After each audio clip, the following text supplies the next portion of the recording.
그 이유는 오늘의 본문 가운데 9절과 10절이 우리에게 말해주고 있습니다. 그 뜻의 비밀을 우리에게 알리셨으니, 비밀은 감추어졌던 것이죠. 근데 이게 알려졌어요. 그래서 이제 이것은 공개된 비밀입니다. 그러니까 더 이상 비밀이 아니죠. 옛날의 비밀이었어요. 하나님이 무엇을 하시려고 하시는가 하는 것이 이제는 알려진 거예요. 공개된 비밀. 공개된 비밀의 내용은 뭘까? 곧 그의 기쁘심을 따라 그리스도 안에서 때가 찬 경륜을 위하여 예정하신 것이다. 아까 선택의 내용을 할 때 예정 얘기를 했었잖아요. 여기서의 예정은 전체적인 것입니다. 개인적인 것이 아니라 어떻게 된 것이냐. 10절 하늘에 있는 것이나 땅에 있는 것이 다 그리스도 안에서 통일되게 하려 하심이니라. 여기 신약 성경이 말하는 통일 신학이 나와요. 이 통일은 남북 통일이 아닙니다. 남북 통일 정도로 오해하시면 안 돼요. 이거는 우주적인 통일을 얘기해요. 하늘에 있는 것이나 땅에 있는 것이나 이 세상에 있는 모든 것, 하나님이 창조하신 모든 것이 다 그리스도 안에서 하나 되는 일을 통일이라고 했어요. 우리는 통일, 그럼 남북 통일만 자꾸 생각하는데 이게 하나님의 궁극적 목적입니다. 그러니까 창세 전에 이 세상에 대해서 하나님께서 예정하실 때 개별적으로는 여러분 한 사람 한 사람이 다 하나님의 자녀가 되도록 하신 거죠. 궁극적 목적은 뭐예요? 그렇게 하신 이유는 뭐예요? 이 세상 전체를 다 하나로 통일하시려고 하는 하나님의 목적입니다. 이게 지금도 지속되어지고 있는 하나님의 일이에요. 하나님의 경륜은 지금 그걸 위해서 하시려고 하는 거다. 전체를 하나로 묶으시는 거예요. 이거는 전제가 뭐냐 하면 사람들이 반역을 해가지고서는 하나님의 워낙 하나 되시려고 하시는 그 뜻을 다 파괴시켜 놔가지고 사람들은 파괴하고 흠는 일을 한 거예요. 그러니까 하나님께서 다시 이것을 하나 되게 하는 일을 하시는 거예요. 그 일의 궁극적인 목적은 뭐냐? 온 세상이 그리스도 안에서 하나가 되는 겁니다. 이거를 이데올로기적으로 너무 강조하면 안 돼요. 그렇게 되면 이제 어떻게 되냐 하면 모든 것, 하늘에 있는 것이나 땅에 있는 모든 것이 하나가 되는 거니까 이 세상에 있는 모든 사람들이 다 거기 포함되어야 될 겁니다. 이렇게 얘기하는 사람들, 과거에도 있었습니다. 그런 인상을 주는 사람들이 있었어요. 그것을 우리는 뭐라고 하냐면 보편구원론이라고 합니다. 이 좋은 말씀에 근거해서 성경 전체가 지지하지 아니하는 사상으로 나아갈 수도 있어요. 그거는 반성경적입니다. 보편구원론적으로 갈 수가 없어요. 이건 뭐냐? 하나님이 그리스도 안에서 예정하신 그 모든 사람들이 그 사람들뿐만 아니라 하늘에 있는 것들은 나중에 생각해보면 이게 천사의 세력들을 얘기하는 겁니다. 땅에 있는 것들은 사람들하고 다른 모든 피조물들을 얘기하는 거겠죠. 그 모든 것들을 하나님께서 하나님이 원하시는 목적대로 이루시는 거예요. 여기서 말하는 통일은 하나님이 의도하신 목적이 다 실현되어지는 것, 이렇게 말하면 좋습니다. 에베소서가 말하는 통일의 의미를 잘 생각하셔야 돼요. 이것은 이제 조금 이따 우리가 살펴보려고 하는 충만이라고 하는 개념하고 같이 가는 개념이에요. 에베소서에서는 통일, 하나됨, 다음에 충만, 이게 같은 개념으로 사용되어 있습니다. 그런데 이따가 말하겠지만 이 충만이라는 개념은 기독교회가 이 말을 의미 있게 사용하면서, 이거는 이제 논란거리가 있는데, 우리가 사용하면서 딴 사람도 사용했을 수가 있고요. 또는 딴 사람들이 사용하던 용어를 우리가 가져와서 또 새롭게 하는 겁니다. 특별히 누가 이 말을 사용했던 거냐면 영지주의자라고 하는 사람들이 있었어요. 영적 지식을 추구하는 사람들이죠. 그러니까 이 사람들이 자기들 나름대로 아주 신령한 사람이 되려고 하는 사람들입니다. 그렇죠? 그 사람들에게 있어서는 제일 중요한 개념이 충만 개념이에요. 그렇죠? 충만이라고 하는 것으로 모든 걸 다 설명하는 거예요. 여기서 바울은 그 개념을 가지고 옵니다. 가져와서 그 의미를 바꾸어 놓는 거예요. 이 충만이라는 말 때문에 많은 사람들이 이걸 바울이 안 썼다고 생각을 하는 거예요.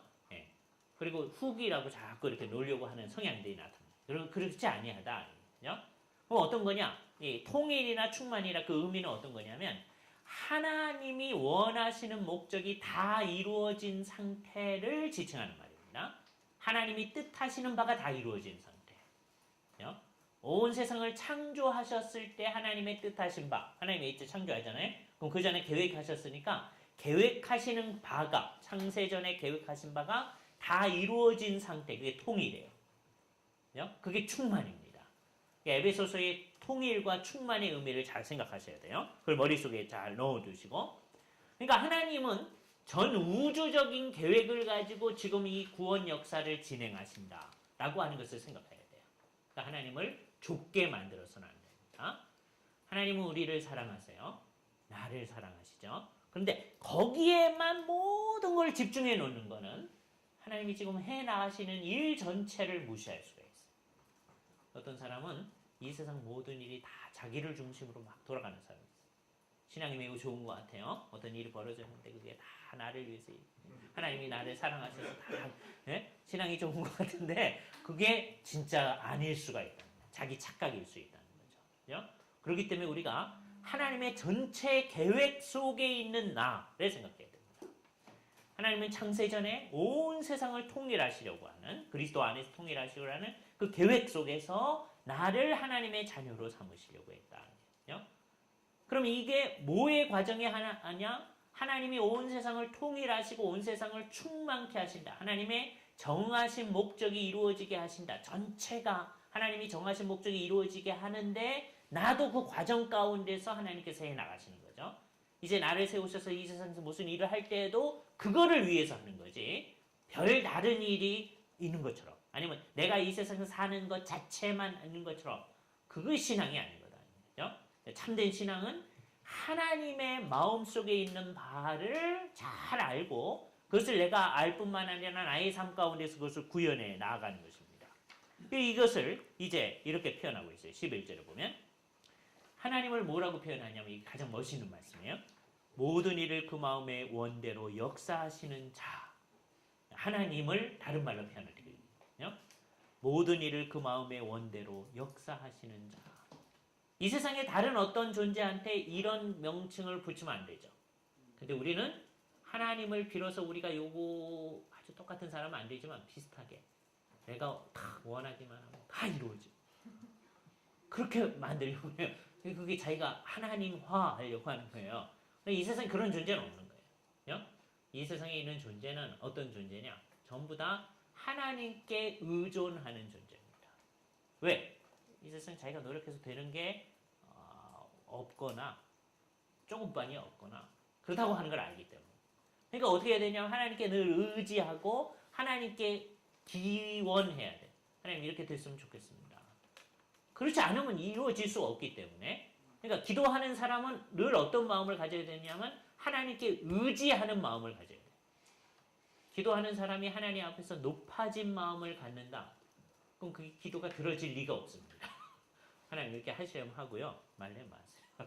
네? 그 하나님께서 그게 들으시겠어요? 그죠? 하나님 앞에 주님의 뜻이 이루어지도록 나를 그의 뜻에 이렇게 종속시켜 나가는 거예요. 그래서 늘 강조하지만 기도는 하나님의 백성들을 변화시킵니다. 기도를 가지고 하나님을 변화시키려고 하면 안 돼요. 우리 학교에서 몇 년 전에 있었던 그 채플 사건, 보좌를 움직이는 기도. 어떤 목사님 오셔가지고서는 그렇게 이제 설교를 하셨어요. 한국교회에서 그런 말 많이 쓰잖아요. 이제 하나님이 계획해 놓았어. 열심히 기도하면 다 바꾼다. 그죠? 그럼 하나님의 불변성은 어디 간 거예요? 그죠? 그때 우리가 생각해야 되는 게 기도는 기도하는 사람을 변화시킵니다. 여러분이 진짜 기도하는 사람이라면 10년 전에 기도하던 여러분하고요, 지금 여러분하고 비교했을 때 여러분이 정말 성경의 사상으로 비슷한 사람으로 변화되어 있어야 10년 동안 한 기도가 진짜예요. 그런데 우리는 대부분 10년 전에는 신앙들이 다 좋았죠? 예? 옛날에는 다 한가락했었잖아요. 주님의 다 지금 못하고 있잖아요. 되게 그래요, 사람들이. 예? 어떻게 된 거예요? 기도를 엉터리로 하고 있다. 예? 기도를 하긴 하죠. 한국교회만큼 기도 열심히 하는 교회가 어디 있어요? 하긴 하는데 다 엉터리라고 하는 게 여기 드러납니다. 그러면 기도를 하지 말자는 얘기입니까? 제대로 더 열심히 해야죠. 제대로 열심히 한다고 하는 건 다른 여러 가지를 통해서도 나타나겠지만 가장 중요한 게 내가 기도하는 사람으로 변화되어지느냐. 오늘 본문과 관련해서는 하나님의 뜻을 더 정확히 알고 그 뜻에 부합하는 사람으로 내가 되어져 가느냐. 하나님만이 모든 것을 그 마음의 원대로 역사하시는 분이기 때문입니다. 우리는 늘 그에게 의존하는 수밖에 없어요. 그래서 우리는 중요한 게 그분의 뜻을 따라가는 거예요. 그분의 뜻을 따라 우리가 예정을 입어 그 안에서 기업이 되어졌다. 우리가 기업이에요. 하나님의 기업입니다. 이 기업은 무슨 기업체 기업이 아니에요. 옛날 이스라엘 백성들한테 땅을 다 나눠주고서는 그것이 너의 기업이다 그랬잖아요. 그죠? 근데 하나님께서는 우리들을 당신님의 그런 기업이다. 기업체가 아니고 계속해서 우리가 그의 기업이다. 하나님께서 그렇게 우리를 그렇게 하셨으니 이제 어떻게 해야 되느냐? 이는 12절 그리스도 안에서 전부터 바라던 우리로 언제부터 바란 겁니까? 전부터. 그 내용 우리 알아요? 창세전부터 바라던 우리로 그의 영광의 찬송이 되게 하려 하심이라. 이게 추상적인 말이죠. 우리가 영광의 찬송이 된다. 그 말의 뜻은 뭐죠? 다양한 의미가 있는데 우리가 그분의 영광의 찬송을 하는 존재죠. 그죠? 우리가 주의 뜻을 알고 주의 뜻을 파악하고 나니까 계속해서 주의 찬송을 하는 거죠. 그러나 그것만이 아니죠. 우리들이 이 세상에서 하나님의 백성으로서 잘 살아가는 걸 보고서 다른 사람들이 하나님을 찬송하게 되는 거죠. 그죠? 그러니까 우리가 그의 영광의 찬송이 되는 거예요. 이 두 가지 의미를 같이 생각하셔야 돼요. 여러분이 하나님의 뜻을 알고 하나님을 잘 찬송할 수 있어야 돼요. 제대로 된 사람. 진정한 그리스도인들은 찬송하는 그리스도인. 하나님의 의도에 따라서 내가 좋을 때만 찬송하고 싫을 때 안 찬송하고 그게 아니라 하나님의 의도에 따라서 하나님을 제대로 찬송하는 거예요. 또 이 사람들이 이 세상에서 활동하는 그 너희의 선한 일을 보고 다른 사람으로 하나님께 영광을 돌리게 하라. 하나님께 영광을 돌리는 게 뭐예요? 이게 찬송이잖아요. 그죠? 그렇게 됐을 때 우리가 하나님의 영광의 찬송이 되는 거예요. 그러니까 이건 언제 이루어지는 겁니까? 아까 말한 대로 온 세상을 그리스도 안에서 통일하는 그 과정 가운데서 우리가 하나님의 자녀답게 이렇게 되어져 나갔을 때 우리가 하나님의 영광의 찬송이 되는 거죠. 우리를 찬송이라고 표현하는 이 말씀을 주의해 보시기 바랍니다. 그렇게 하려고 했다. 그 안에서 너희가 진리의 말씀, 곧 너희 구원의 복음을 듣고 또 그 안에서 믿어 약속의 성령으로 인치심을 받았으니 이 강렬히 중요해. 성령으로 인치심을 받았다. 그러면 이제 우리가 뭘 자꾸만 생각하느냐 하면 성령으로 인치심 받은 인치심이 뭔데요? 그런 거예요. 어떻게 생각하시면 좋으면 성령이라는 인치심을 받았다. 인이 뭐예요? 인치심이 성령이다. 우리 안에 있는 성령님 그걸 생각하셔야 돼요.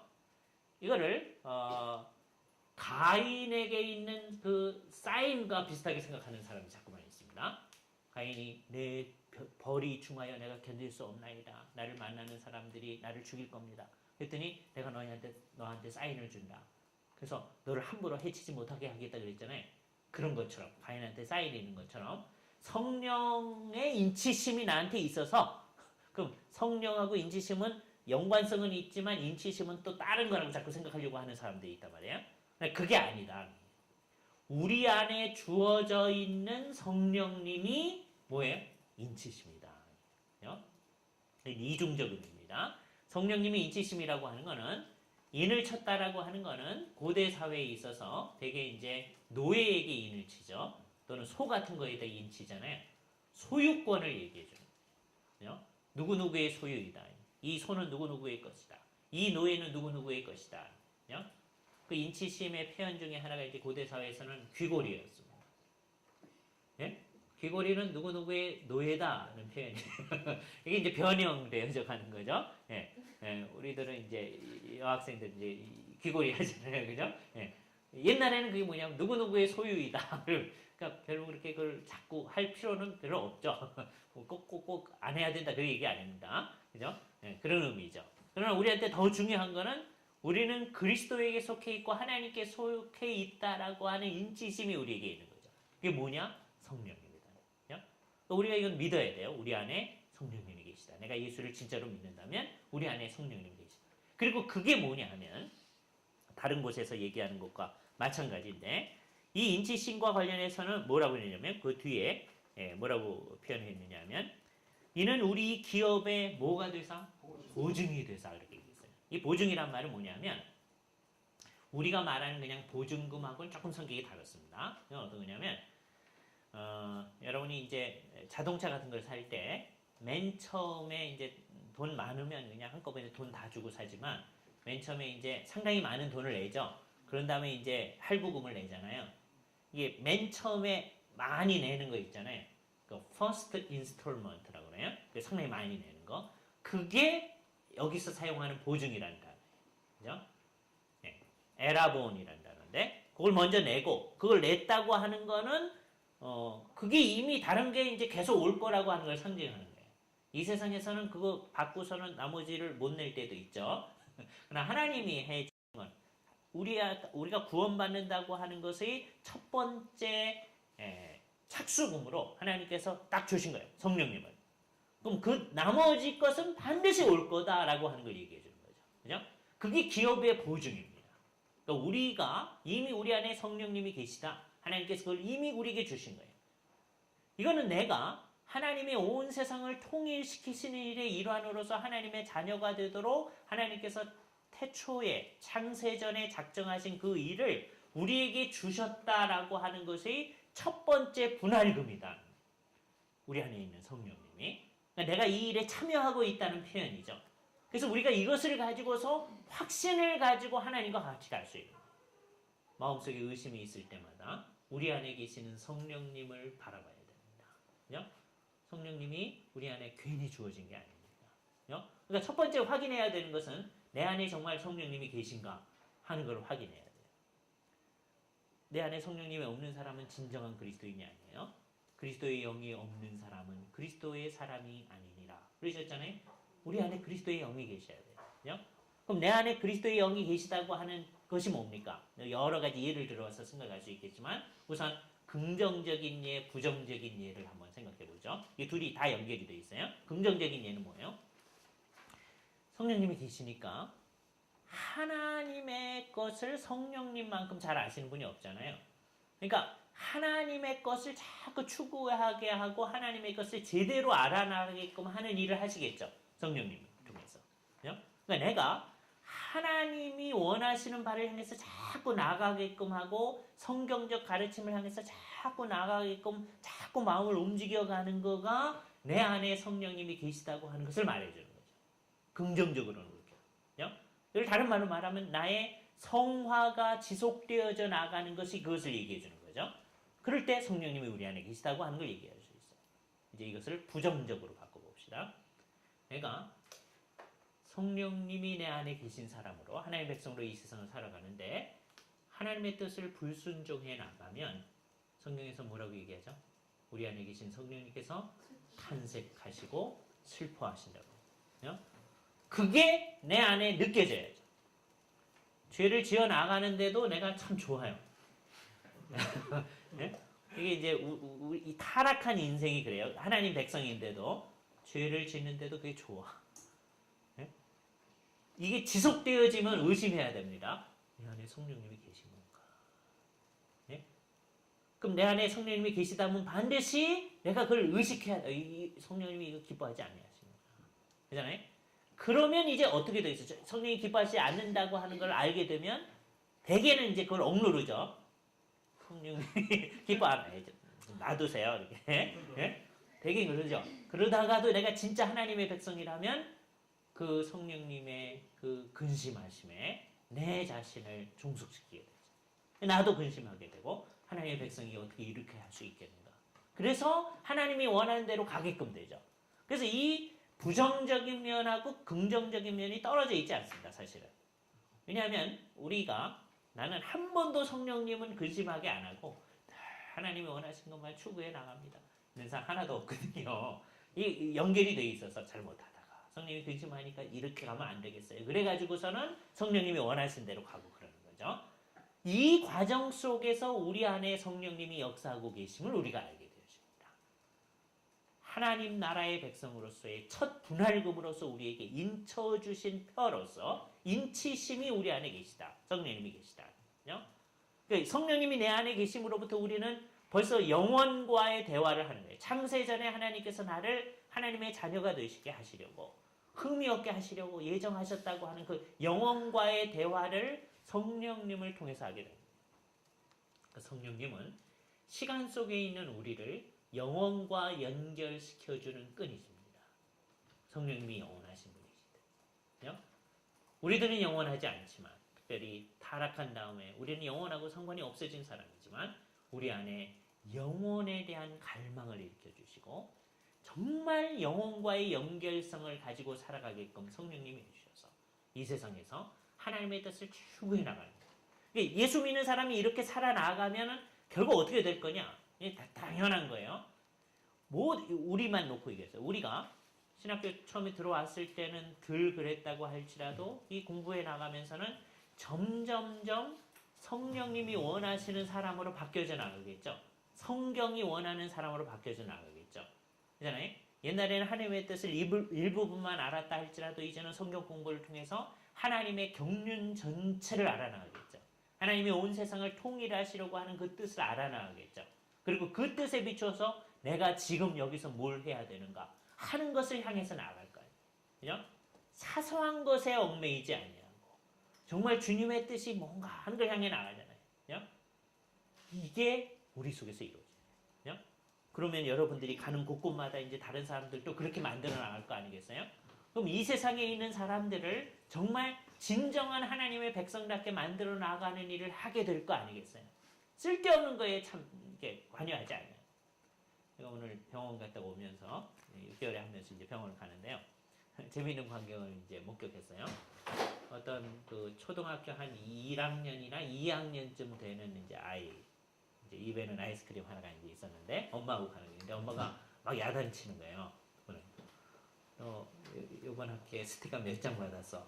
응? 애들 다 뭐 몇 장 받았는지 얘기해 줬대는데 뭐 이러는 거예요. 그 엄마하고 걔한테 굉장히 중요한 거죠. 네? 근데 여러분의 입장에서 초등학교 1학년, 2학년 때 스티커 몇 장 받았는지 그게 사는데 뭐 이렇게 중요해? 전혀 중요하지 않은 거 가지고 걔는 그냥 쫄아가지고 이제 야단맞는 거예요. 아이스크림 먹고 이제 예? 엄마는 화가 나가지고 야단치고 예? 우리 살면서 막 울고 불고 하는 게 그런 게 되게 많은 것 같다. 그런 생각이에요. 예? 하나님의 경륜 전체, 하나님 온 세상을 통일해라 그거 하는데 하나님은 우리가 그거에 신경 써서 뭐 일하기를 원하는데요. 그건 신경도 안중에도 없고 스티커 몇 장이야. 내 이 문제 해결돼야 되나? 그러고 있으면 그러니까 하나님의 일을 딱 알아서 그 일에 막 힘써야 될 사람이 이건 안 하고 딴 데서 헤매고 있는 거예요. 예? 그래놓고서는 인생을 그렇게 살다가 이제 하나님 앞에 서면 하나님 물어볼 거 아니야. 너 뭐 하다 왔냐? 내가 열심히 이거 하다 왔는데 예? 내가 언제 너한테 그거 하라고 하느냐? 그러면 어떡할 거냐고. 그래서 하나님은 많이 받은 사람한테 많이 요구하신다고 얘기하죠. 그러니까 우리한테 많이 가르쳐 주시잖아요. 그러니까 우리가 하나님의 뜻이 원하는 대로 자꾸 가야죠. 쓸데없는데 인생을 낭비할 수가 없잖아요. 그 상황에서는 그게 매우 중요해 보이죠. 그러니까 우리가 우리의 삶에 대해서 좀 거리를 띄고 이제 봐야 됩니다. 거리를 안 띄고 보면요. 우리는 사소한 문제에 막 사로잡혀 있어서 그거 해결하느라고 아무 문제도 못하고. 그렇잖아요. 그 엄마한테는 굉장히 중요한 거니까 지금 야단치잖아요. 예? 거리를 띄워놓고 보는 나는 쓸데없는 것 가지고 그렇게 하잖아요. 우리도 인생을 그렇게 살아야 된다고요. 예? 우리 인생, 우리한테는 막 절실한 문제라고 생각하는 게 하나님이 지금 온 세상을 통일하는 그 일을 하고 계시는데 그게 구속사의 일이에요. 그 일에 우리를 중요한 사람들로 끌어내셔가지고 지금 그 일을 하려고 하시는데 이 중요한 사람들이 다 이거는 안 하고 딴 거 막 신경 쓰고 있어요. 하나님이 이 일을 제대로 못하게끔 하는 우리를 다 하나님의 동역자라고 하나님은 부르셨는데 동역자들이 다 가서 딴 짓만 하고 있는 거예요. 그래도 하나님은 하시니까 참 감사한데요. 동역자가 동역자 다 와줘야 되잖아요. 이게 우리가 하나님 앞에서 신경 써야 할 일입니다. 그죠? 결국 해야 할 일은 뭐냐? 그렇게 함으로써 14절 보세요. 너는 우리의 기업의 보증이 되사 그 얻으신 것을 구속하시고 우리를 구속하시는 거예요. 그죠? 그리고 다른 사람들도 구속하는 거죠. 결국은 뭐예요? 그의 영광을 찬미하게 하려 하심이니라. 여기에 이제 칼빈주의적 특성이 나타나는 겁니다. 결국 그 일이 모두 다 이루어졌을 때 결국은 누구한테 영광이 돌아가는 거죠? 하나님께. 그죠? 우리한테 남는 거 하나도 없잖아요. 예? 그 하나님만 이기적인 것 같잖아요. 그러나 그게 유일하게 의미 있는 겁니다. 그리고 여기 이제 흥미로운 거는 그렇게 했을 때 우리도 영광스러워져요. 근데 이거는 부산물이에요. 예? 아까 우리가 영광일세, 영광일세 찬송했는데 그거는 부산물이에요. 예? 그 영광 받기 위해서 이 세상에서 뭐 그런 거 아니다. 예? 하나님께서 이미 우리에게 베풀어 주신 그것 때문에 우리는 이 세상에서 열심히 하나님의 백성으로서 삶을 살고 그렇게 살아나갔을 때 결국 하나님께 찬양이 돌아갑니다. 근데 우리가 아까 그 표현이 재미있는데 우리가 그랬을 때 우리가 하나님의 영광에 찬송이 된다 그러잖아요. 이게 얼마나 의미로워요. 우리가 하나님의 영광에 찬송이다. 예? 결국 영광은 하나님한테 가는 건데 그 일을 하는 거예요. 그죠? 그래서 이제 이거를 이제 자기 자신과 교회에 적용하기 시작합니다. 15절 보세요. 이를 인하여 주 예수 안에서 너희 믿음과 모든 성도에 대한 사랑을 나도 듣고서 너희를 위하여 감사하기를 맞이하지 아니하고 내가 기도할 때에 너희를 말하노라. 바울의 기도의 내용이 나타납니다. 근데 기도의 내용은 조금 이따 생각하기로 하고 일단 그 앞에 나타나는 에베소 교회를 향한 칭찬의 말을 보세요. 그리스도 예수 안에서 너희 믿음과 모든 성도를 향한 사랑을 나도 들었다. 그러니까 에베소 교회의 특성이 뭐예요? 믿음과 사랑이에요. 그죠? 데살로니가 교회에 대해서 얘기해서 믿음, 소망, 사랑 이런 게 다 나타납니다. 그죠? 그러니까 교회가 제대로 했을 때 그 사람들의 특성이 어떤 거냐면 하나님을 제대로 믿고 성도들을 잘 사랑하고 하나님에 대한 소망이 넘쳐 흐르는 거예요. 이게 다 연결이 되어 있어요. 그죠? 그게 나타난다는 얘기를 내가 듣고서는 하나님 앞에 감사하는 거예요. 여러분이 곳곳에서 하나님의 뜻대로 잘 사역을 한다. 하나님의 백성으로 잘 일하고 나중에 한 10년 지난 다음에 여러분이 서 계시는 교회에서 정말 주님이 원하는 교회 모습이 딱 나타난다. 그럴 때 우리 교수님들이 다 하나님께 감사하겠죠. 우리 학교 전체가 하나님께 감사하겠죠. 그죠? 그런 거예요. 하나님의 백성들이 제대로 일을 해 나갈 때 우리는 감사할 겁니다. 그것을 끝나지 아니하고 우리는 계속해서 기도하는 거죠. 그 기도의 내용이 이제 나타나는 거예요. 그러니까 우리는 한마디로 말하면 우리의 삶은 감사와 기도 이 두 가지입니다.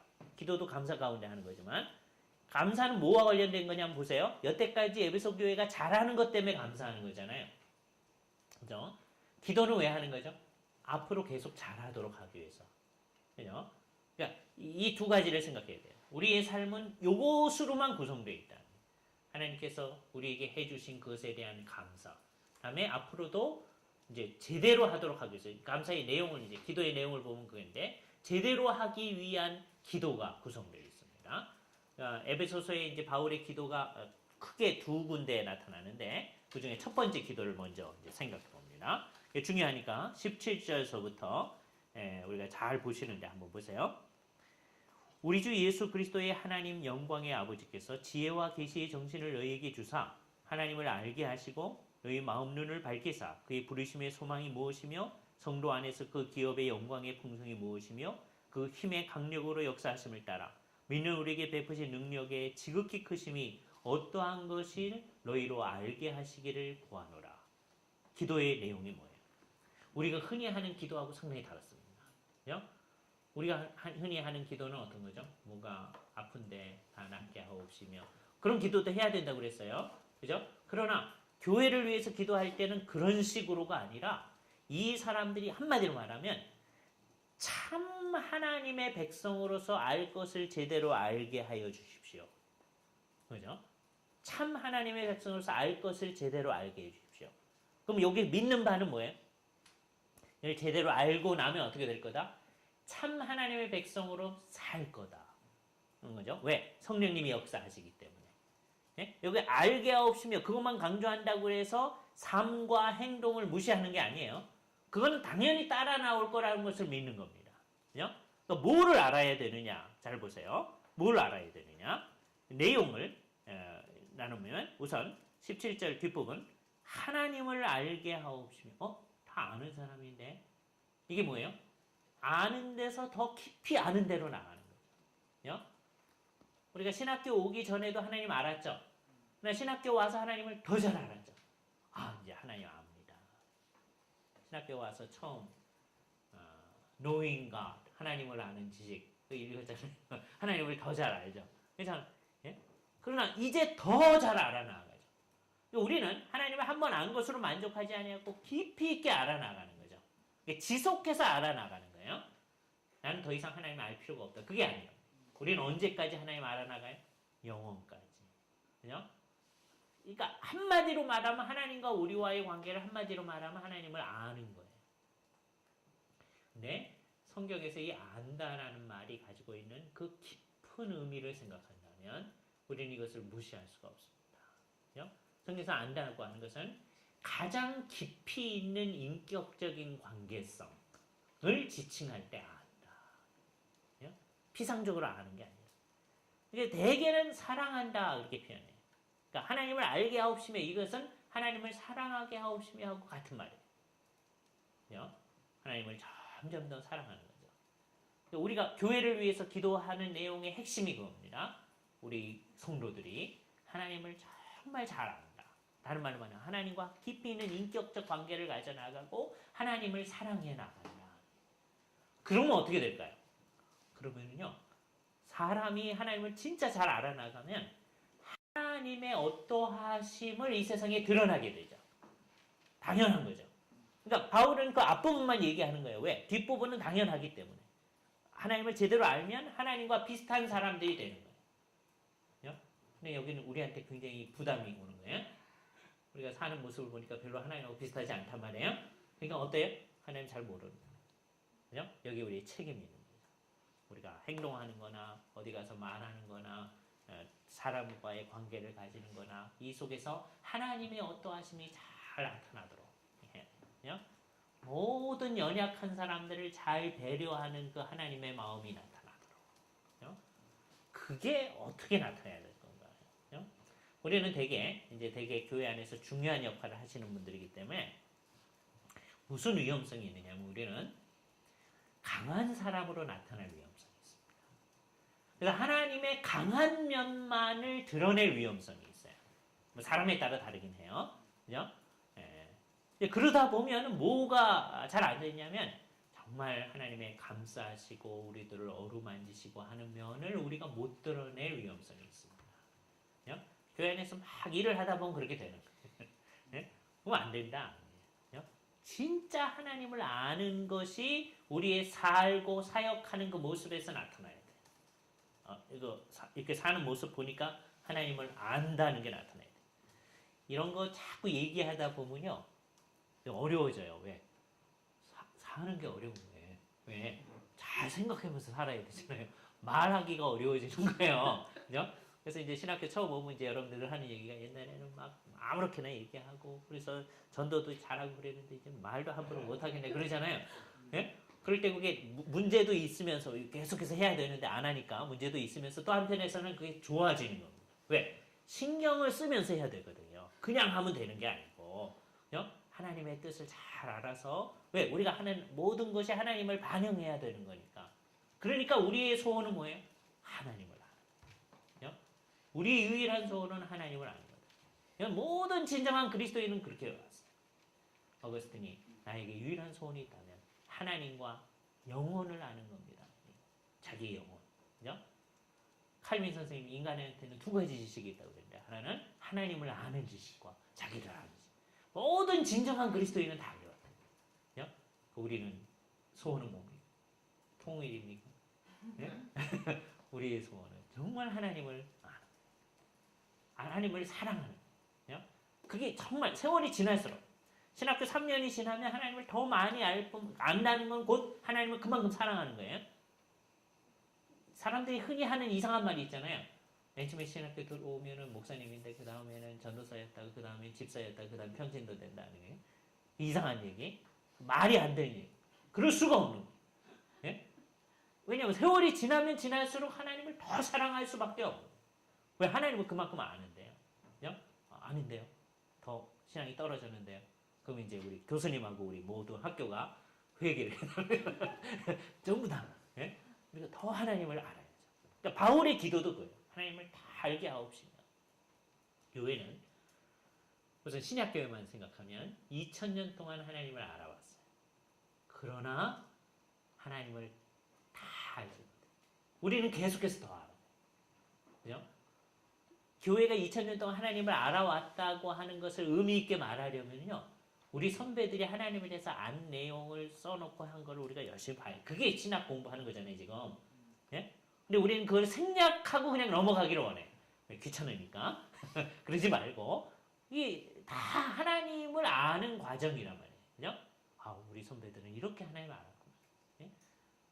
요나단 에드워드 같은 사람, 그 시대에 흔히 쓰던 말이, 하나님하고 아주 깊이 있는 관계를 가지는 게 그 마음속에 달콤함을 느낀다. 그런 표현들을 써요, 그 사람들은. 그게 거짓말은 아닌 것 같고. 그러면 그분들은 탁 앉아가지고 성경 생각하고 또 꼭 성경 안 읽을 때라도 자연을 나가서 이렇게 바라볼 때라도 그 하나님의 어떠하심을 생각하면서 마음이 달콤해지는 걸 느꼈다는 거 아니겠어요? 그런 거 보면 그분들은 정말 하나님을 사랑하고 아는 분들이었던 것 같아요. 그죠? 우리는 그런가 생각해야 됩니다. 그러니까 이 기도는 지금도 유효한 기도라고요. 어느 시대의 교회든지 이 기도를 해야 됩니다. 그죠? 하나님을 알게 하옵시며. 근데 이게 지금 결과만을 얘기하는 게 지금 어떻게 돼야 그럴 건지는 좀 이따 얘기할게요. 하나님을 알게 하옵시며 연결해서 뭐라 그럽니까? 너희 마음 눈을 밝히사 뭘 아느냐? 그의 부르심의 소망이 무엇이며 우리를 왜 불렀는지를 알고 성도 안에서 그의 기업의 영광의 풍성이 무엇이며 우리를 기업으로 삼았는데 그 기업으로서의 우리가 가지는 영광이 얼마나 풍성한 것인지 알아야 돼요. 그것이 언제 잘 드러날 거냐면 예수님 재림 위에 드러나잖아요. 그걸 이미 벌써 알아야 된다. 그죠? 그의 힘의 강력으로 역사하심을 따라 믿는 우리에게 베푸신 그의 능력의 지극히 크심이 어떠하신 것을 너희로 알게 하시기를 원하노라.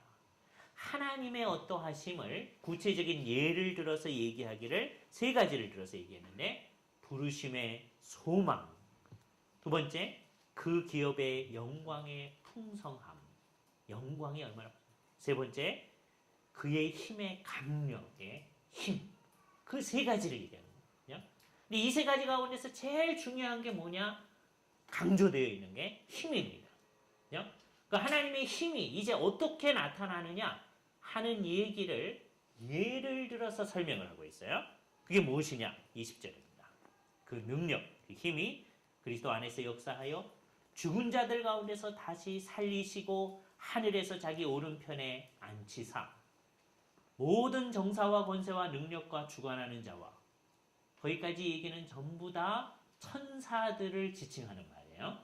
이거는 이제 맥락에 따라서 천사들을 얘기하기도 하고 악한 세력을 지칭하기도 하는데 여기서는 천사들 같아요. 정사, 능력, 권세, 주관하는 자와 그 다음에 이 세상뿐 아니라 오는 세상에 일컫는 모든 이름 위에 뛰어나게 하시고 만물을 그 발 아래 복종하게 하려고 그를 만물 위에 교회의 머리로 주셨다. 어떻게 함으로써? 그의 힘이 작용하여. 그죠? 그러니까 우리 안에 주어진 그 능력이 얼마나 큰 거를 알도록 하기 위해서 이미 이 세상 역사 가운데 그리스도를 부활시키시고 높이셔가지고 이 일을 하셨다는 거예요. 그죠? 이 일은 이제 중요하기 때문에 이것과 교회와의 연관성을 우리가 쉰 다음에 계속해서 얘기하도록 하겠습니다.